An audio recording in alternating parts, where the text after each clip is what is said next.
Here's Brody Brazil. How can we combat misinformation regarding the A's and others' stadium land developments? It's a good question. It's a very loaded question too, isn't it?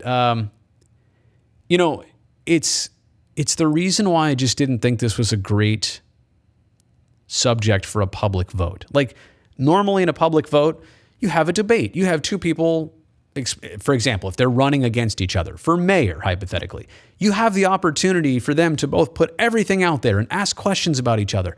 But in this case of Howard Terminal, it's such a complex, deep, detailed, and intricate project, but also a lucrative project for everybody involved. City of Oakland, County of Alameda, certainly the A's want it, but literally government agencies, the public gets to benefit from this. All of the acreage of land that gets opened up to the public. But the problem is, to the point, it's so difficult to explain to somebody. Like, what is an infrastructure financing district? Honestly, you're watching me in this right now. Do you know how this works? Do you know that the A's would upfront pay for all of the infrastructure, but then would get paid back for it? Just paid back for what they loaned. And the reason that they would get that payback is because of new properties at Howard Terminal. They're not raising taxes elsewhere in Oakland. They're not coming up with a new hotel tax. They're literally saying this project will pay for itself. It'll pay us back for what we loaned you up front. And some people see that as a negative. This project is also a magnet for other federal dollars that would otherwise not be coming to Oakland at all. They want to improve infrastructure. There are grants and bonds specifically for that. And if you don't have this project, you don't qualify for basically the scholarship. Think of it as like going to college. If you're not going to college, you can't apply for a scholarship.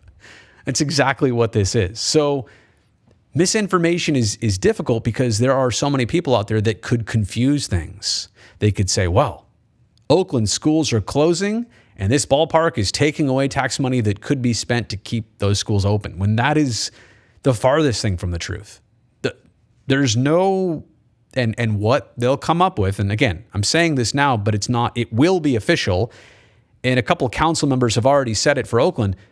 It has to be so that there is zero risk to the general fund of the city of Oakland. And so long as the A's can provide that, promise it, follow through on it, what is the risk for taxpayers? There's only benefit. Right now, the Howard Terminal site produces something like $75,000 a year in property tax. I know a lot of you out there who are paying $10,000 a year in property tax for a house or a location, a business you own, whatever. I mean, but the whole 55-acre site produces $75,000 a year in tax revenue. If and when fully built out, it would provide more than $10 million a year. So, and that's year after year. Like, this is the gift that keeps on giving.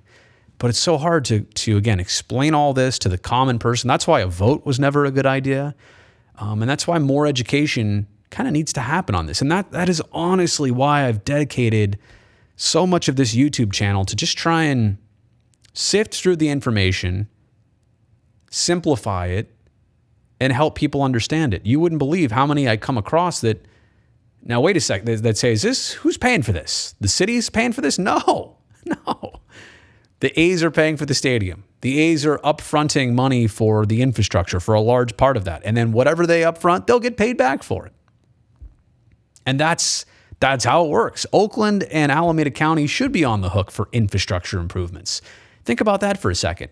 What if the sewer line in front of your house, that maybe you just built a house in a new area, right? A new development, and the sewer doesn't run to your house?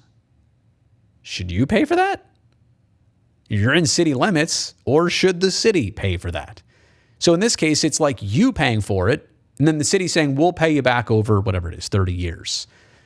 But the A's are willing to upfront that, and honestly, the city should take advantage of that. They're getting this stuff essentially for free. They're not expending any cost to get this stuff taken care of.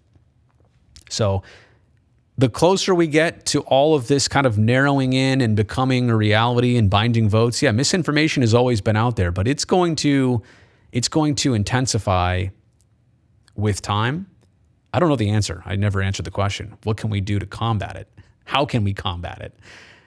I think it's just to share as much information that comes from a reliable source out there and just reading the black and white and understanding it and passing it along to so many people. It's complex. Like I said, it's not easy, but take your time to explain it to as many people as possible.